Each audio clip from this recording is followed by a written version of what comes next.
There's a wireless mouse on my desk, broken into three perfect pieces. The main body here, the scroll wheel there, the battery compartment over by my coffee mug. It's been like that for 3 weeks now, since February 28th, 2026. Since Iranian ballistic missiles hit 200 meters from where I'm sitting. I keep meaning to throw it away, order a new one, get back to normal. But every morning I look at those three pieces and remember the exact moment my life split apart just like that mouse. The moment I learned that being a financial analyst in the world's safest city doesn't protect you from ballistic missiles. My name is Robert Chen, 41 years old, originally from Seattle. I've been working as a senior risk analyst for Meridian Financial Services here in Dubai Marina for the past 8 years. My job is to evaluate investment risks for international insurance companies. I write reports that help billion-dollar corporations decide where it's safe to put their money. I was completely wrong about Dubai. My office is on the 41st floor of Marina Heights Tower. Corner office with floor-to-ceiling windows that give me a direct view of the Burj Khalifa. For 8 years, that building has been the first thing I see when I arrive at work each morning. Like a massive steel compass needle pointing towards stability in a region everyone assumes is unstable. The building is 642 feet from my window. I measured it on satellite maps after everything happened. 642 feet. Close enough that I can see the LED light displays on special occasions. Close enough that I've watched maintenance crews washing windows on the upper floors. Close enough that when Iranian missiles targeted the area around it, the shockwave turned my office into a debris field. February 28th started exactly like every other Tuesday for 8 years. My alarm went off at 5:20 a.m. in my apartment in Jumeirah Lake Towers. I made my usual breakfast, scrambled eggs and Turkish coffee, while checking overnight emails from our London and New York offices. The Arabian Gulf was perfectly calm outside my kitchen window. Glass-smooth water reflecting the pre-dawn lights of the Marina district. I showered, put on my standard Tuesday outfit, white dress shirt, charcoal gray suit, black leather shoes, and drove my leased Audi A4 through the quiet Marina streets to the Heights Tower parking garage. Level B2, space 156, the same space I've been using for 4 years. I badged into the Meridian offices at exactly 6:18 a.m. The night security guard, Ahmed, was finishing his shift paperwork at the reception desk. He looked up and smiled. "Good morning, Mr. Robert. You're early again." "Good morning, Ahmed. Big day ahead with London calls." Completely normal conversation, completely routine interaction, completely ordinary Tuesday morning in what I genuinely believed was the most predictable city in the Middle East. I walked through the empty office corridors to my corner workspace. Meridian Financial occupies the entire 41st floor. 52 employees analyzing political and economic risks for insurance underwriters across Europe, North America, and Asia Pacific. Our core business is making the unpredictable seem manageable through statistical modeling. I set my thermal coffee mug on my desk and powered up my triple-monitor workstation. The screens came to life, displaying overnight reports from our research teams in Singapore, London, and Sydney. Market analysis, political stability briefings, regional risk assessments. The overnight summary for UAE markets was completely routine. Infrastructure investment approvals, tourism revenue projections, currency stability indicators. 0 significant political developments requiring immediate attention. Standard Tuesday morning data that reinforced everything I'd been telling clients for 8 years. Dubai is the Switzerland of the Middle East. I opened my email client. 51 new messages since I'd left the office Monday evening. Most routine client communications. Portfolio risk assessment requests. Quarterly review schedules. Premium calculation updates. One email immediately caught my attention. From Marcus Weber at Munich Re headquarters. Subject line, UAE Commercial Assets, Priority Risk Review. I clicked it open. Marcus needed an expedited, comprehensive risk assessment for Munich Re's Dubai commercial property portfolio. 280 million euros in total coverage across office towers, hotels, residential developments, and retail centers. He wanted preliminary analysis completed by Thursday. "Robert, given increased regional tensions over recent months, our executive board is requesting updated risk calculations for all Gulf region assets. Can you prioritize UAE analysis? Particular focus on Dubai Central Business District exposure." I began composing my response. "Marcus, I can deliver initial assessment by Wednesday evening. Current UAE political environment remains exceptionally stable, with minimal risk factors affecting commercial property sectors. All indicators suggest continued low-risk status for Dubai investments. I was halfway through my second paragraph, explaining in detail why Munich Re should consider their Dubai portfolio essentially immune to geopolitical disruption, when I heard something that absolutely did not belong in my Tuesday morning routine. A sound from outside, high-pitched but distant, like a fighter jet engine at full throttle, but more focused, more intense, more wrong. I paused my typing and listened carefully. The sound was definitely getting louder, much louder. Dubai Marina has a very specific acoustic signature in the early morning hours. Construction machinery from the endless building projects, helicopter traffic heading to various helipads around the city, commercial aviation from Dubai International and Al Maktoum airports. After 8 years, I can identify every sound that belongs in this environment. This sound absolutely did not belong. This sounded like something extremely large moving at extremely high speed through the upper atmosphere. I saved my email draft and stood up from my desk. Through my floor-to-ceiling windows, the morning sky was brilliant blue, without a single cloud visible. The Burj Khalifa was catching the early sunlight, reflecting it like a golden spear against the horizon. Perfect weather for tourism photographs. But the sound was now loud enough that I could feel vibrations through the building's steel framework. I walked to the window and pressed my hand against the glass. Clear sky everywhere, no aircraft visible, but the sound was unmistakably approaching and intensifying with each passing second. Somewhere in my brain, some primitive survival circuit finally recognized what I was hearing. Something was falling toward the ground at terminal velocity. Something very large was falling from very high altitude at very high speed toward my neighborhood. At 7:14 a.m., I realized I was listening to incoming ballistic missiles. At 7:15 a.m., the first Iranian missile impacted a commercial building complex 3 blocks from the Burj Khalifa. I know the exact time because I was staring directly at my computer clock when every piece of glass in my office simultaneously exploded. Not cracked, not shattered, exploded. The floor-to-ceiling windows didn't just break, they disintegrated, transformed instantly from solid transparent barriers into thousands of high-velocity glass projectiles launched across my workspace in every possible direction. The sound was beyond human description, not just the distant explosion impact, not just the building shockwave, but the specific acoustic signature of tempered safety glass disintegrating, like someone had detonated a fragmentation grenade inside a crystal chandelier factory. I dove under my desk without any conscious decision-making process, pure animal survival instinct. Some prehistoric circuit in my nervous system seized control of my body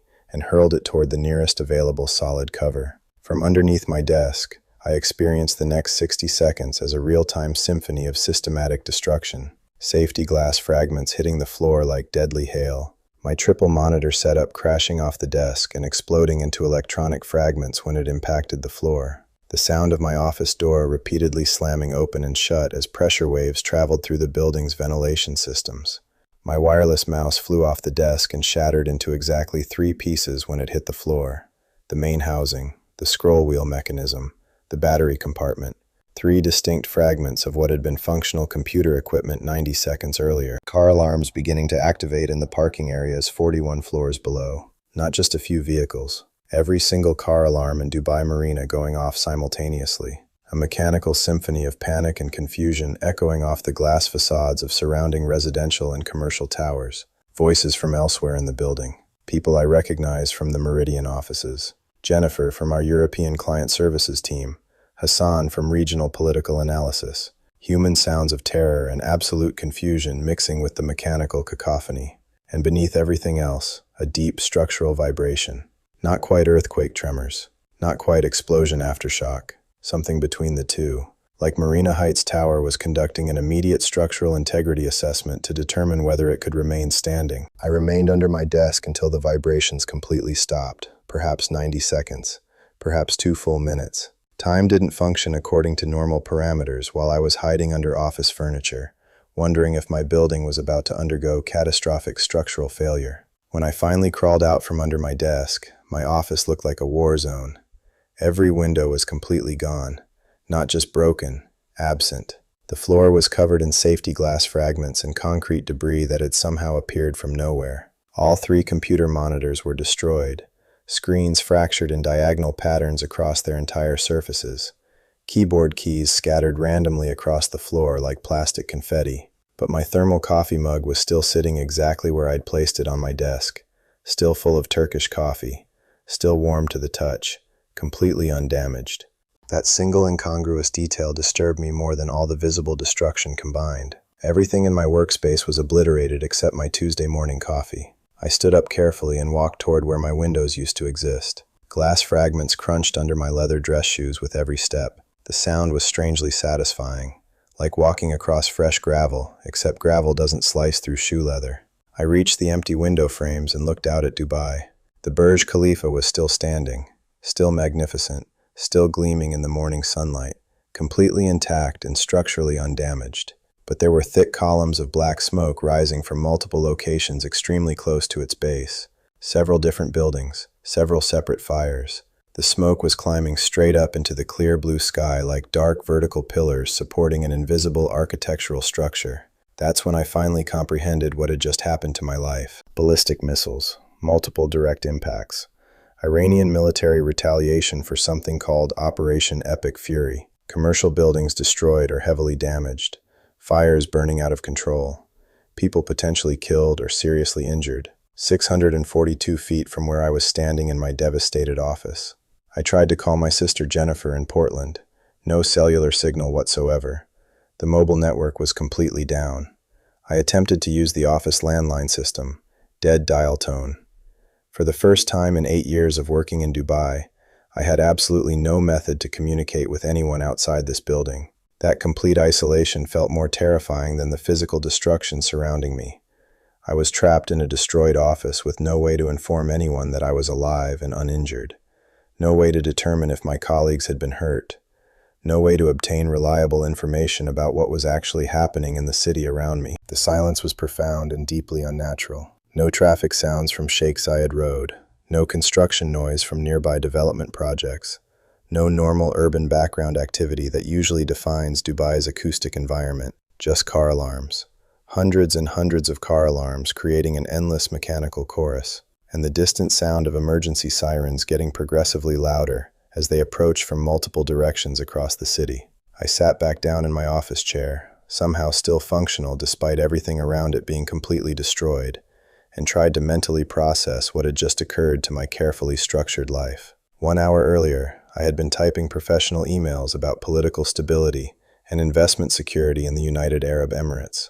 Now I was sitting in a demolished office looking out at smoke columns rising from ballistic missile impact craters in downtown Dubai. The cognitive dissonance was absolutely overwhelming, like discovering that fundamental laws of physics had been suspended without any prior warning or explanation. By 8 a.m., cellular service had partially returned to the area.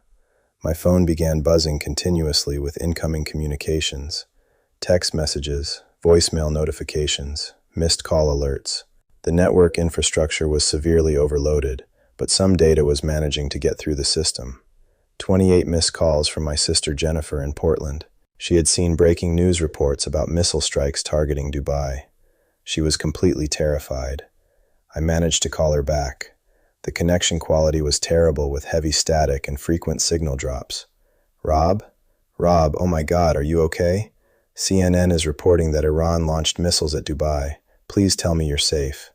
I'm okay, Jen. I'm in my office. All the windows are gone, but I'm not physically injured. What do you mean all the windows are gone? How do you explain to someone sitting in a coffee shop in Portland that Iranian ballistic missiles just obliterated your office while you were drinking Turkish coffee and composing insurance risk assessments? There was a massive explosion extremely close to my building. All the office windows blew out from the shock wave, but I wasn't hurt. An explosion? How close are we talking? Very close. Very, very close. The call disconnected after less than 2 minutes. I attempted to call back 6 different times. No connection was possible. By 8:30 a.m., I was receiving urgent calls from clients on 3 different continents. Marcus Weber from Munich Re called first. His voice was extremely tense and urgent. Robert, what in God's name is happening there? We're monitoring international news reports about ballistic missile attacks. Our Dubai commercial portfolio is worth 280 million euros.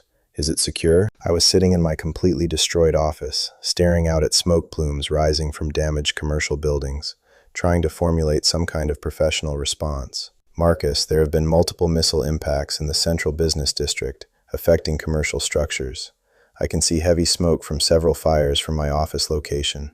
I don't have complete damage assessments available yet. Missile impacts? You mean actual ballistic missiles launched by Iran? How close to our insured commercial properties? Extremely close. I'm going to need several hours to conduct proper on-site damage assessment surveys. Several hours? We need preliminary analysis immediately. Our entire executive board is convening an emergency session in 1 hour. How do you explain to someone sitting in a climate-controlled boardroom in Munich that you just threw yourself under your desk to avoid high-velocity glass shrapnel because Iranian military forces targeted your neighborhood with ballistic missiles? I understand the urgency, Marcus. I'll have initial damage reports available within 4 hours maximum. But I knew I couldn't produce meaningful reports within 4 hours. I couldn't even clearly observe the damage through all the heavy smoke. By 9 a.m., Dubai International Airport had shut down completely, not experiencing delays or operating under restricted conditions, completely shut down. All incoming international flights were being diverted to Abu Dhabi International or Hamad International in Doha. All departing flights were canceled indefinitely. 23,000 flights were canceled globally because of what happened 642 feet from my office window. 23,000 individual commercial flights. The entire global aviation system had temporarily stopped functioning. I understand cascade failure theory. I write detailed technical analyses about systemic disruption for major insurance companies. But experiencing a real cascade failure personally is completely different from modeling theoretical scenarios in spreadsheet applications. Share this if anyone out there is listening. People need to understand what it actually feels like when statistical impossibility becomes physical reality in less than 2 minutes. My phone continued ringing constantly for the next 8 hours. Clients calling from London, New York, Singapore, Tokyo, Sydney, Frankfurt, Toronto. Everyone wanted immediate, comprehensive damage assessments. Everyone needed to know immediately whether their Dubai commercial real estate investments were still financially secure. I was absolutely the worst possible person to ask these questions. Before 7:15 a.m., I could have provided them with detailed statistical models, comprehensive probability calculations, and extensive historical data about regional political stability and infrastructure security in the UAE. After 7:15 a.m., I could only tell them that my office windows had exploded and that I couldn't assess damage clearly through the heavy smoke covering the impact areas. That wasn't the kind of expert professional analysis they were paying Meridian Financial Services to provide. By noon, I had spoken directly with representatives from 22 different major international insurance companies: Munich Re, Swiss Re, Lloyd's of London, Allianz, AIG, Chubb, Zurich Insurance, AXA, Generali. Massive global insurance corporations with hundreds of millions of dollars in financial exposure to UAE commercial property markets. They all wanted identical information: precise quantified damage assessments, comprehensive financial impact projections, and completely updated risk probability models that accounted for what had just occurred. I couldn't provide any of what they demanded because I fundamentally didn't understand what had just occurred. I knew that Iran had launched multiple ballistic missiles in military retaliation for something called Operation Epic Fury. I knew that several missiles had directly impacted commercial buildings in the area surrounding the Burj Khalifa. I knew that my office windows had been destroyed by explosion shockwaves, but I had absolutely no idea what Operation Epic Fury actually was. Some kind of military operation or action that had prompted this Iranian response. Some kind of activity that required ballistic missile retaliation targeting Dubai's central business district. Most importantly, I had no way to determine if this attack was finished, or if additional missiles were still incoming.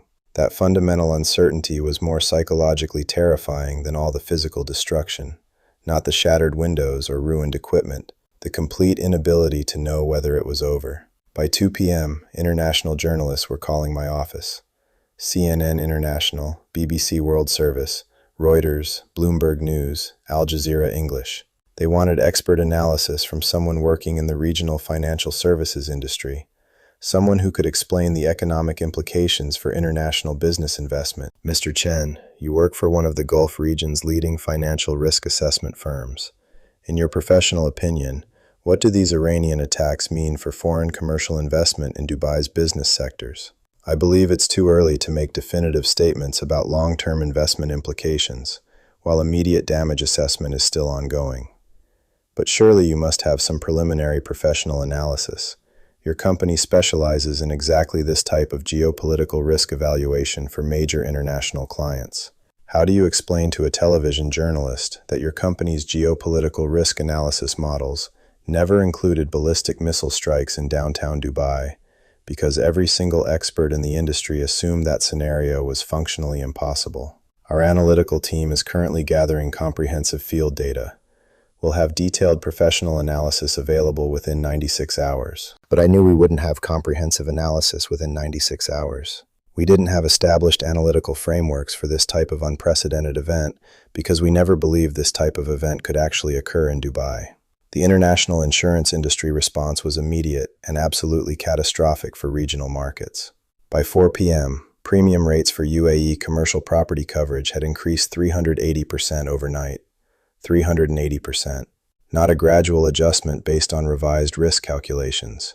An immediate fundamental recalibration of everything the global industry thought it understood about Middle East political stability. 6 major international insurance companies announced they were immediately and completely suspending all new coverage applications in Gulf region markets, not increasing premium rates or adding policy restrictions, completely suspending coverage. When your entire professional business model depends on accurately predicting unpredictable events, and those unpredictable events happen exactly where you calculated they were statistically least likely to occur, you lose professional credibility instantaneously. Iran issued an official public apology 8 days later. Ministry of Foreign Affairs formal diplomatic statement. Carefully crafted official language expressing regret and responsibility. The Islamic Republic of Iran deeply regrets any unintended civilian casualties or collateral infrastructure damage resulting from defensive military operations conducted in direct response to Operation Epic Fury. Technical difficulties with precision missile guidance systems resulted in unintended collateral impact affecting commercial areas.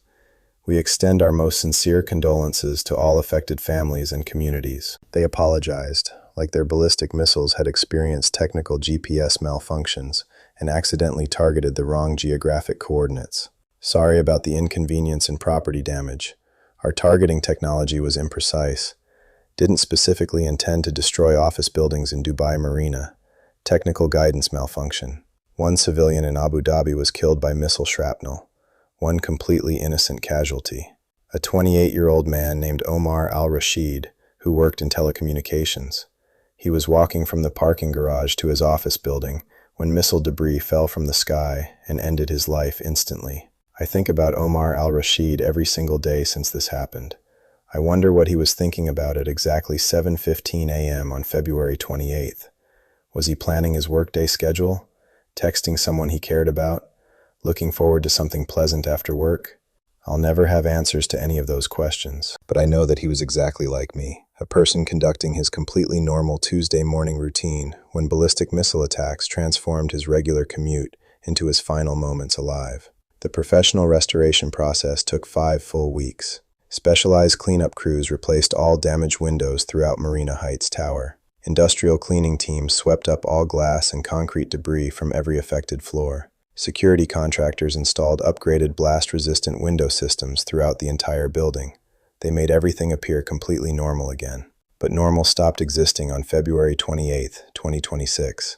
Normal was the historical time period before I understood what ballistic missiles sound like when they're descending toward your office building at terminal velocity. Normal was when I could write professional risk assessments about UAE political stability without reflexively checking for adequate desk cover. I continue working in the same office, same chair, same desk, same direct view of the Burj Khalifa. But fundamental reality has been permanently altered. The replacement windows are completely identical to the original installations.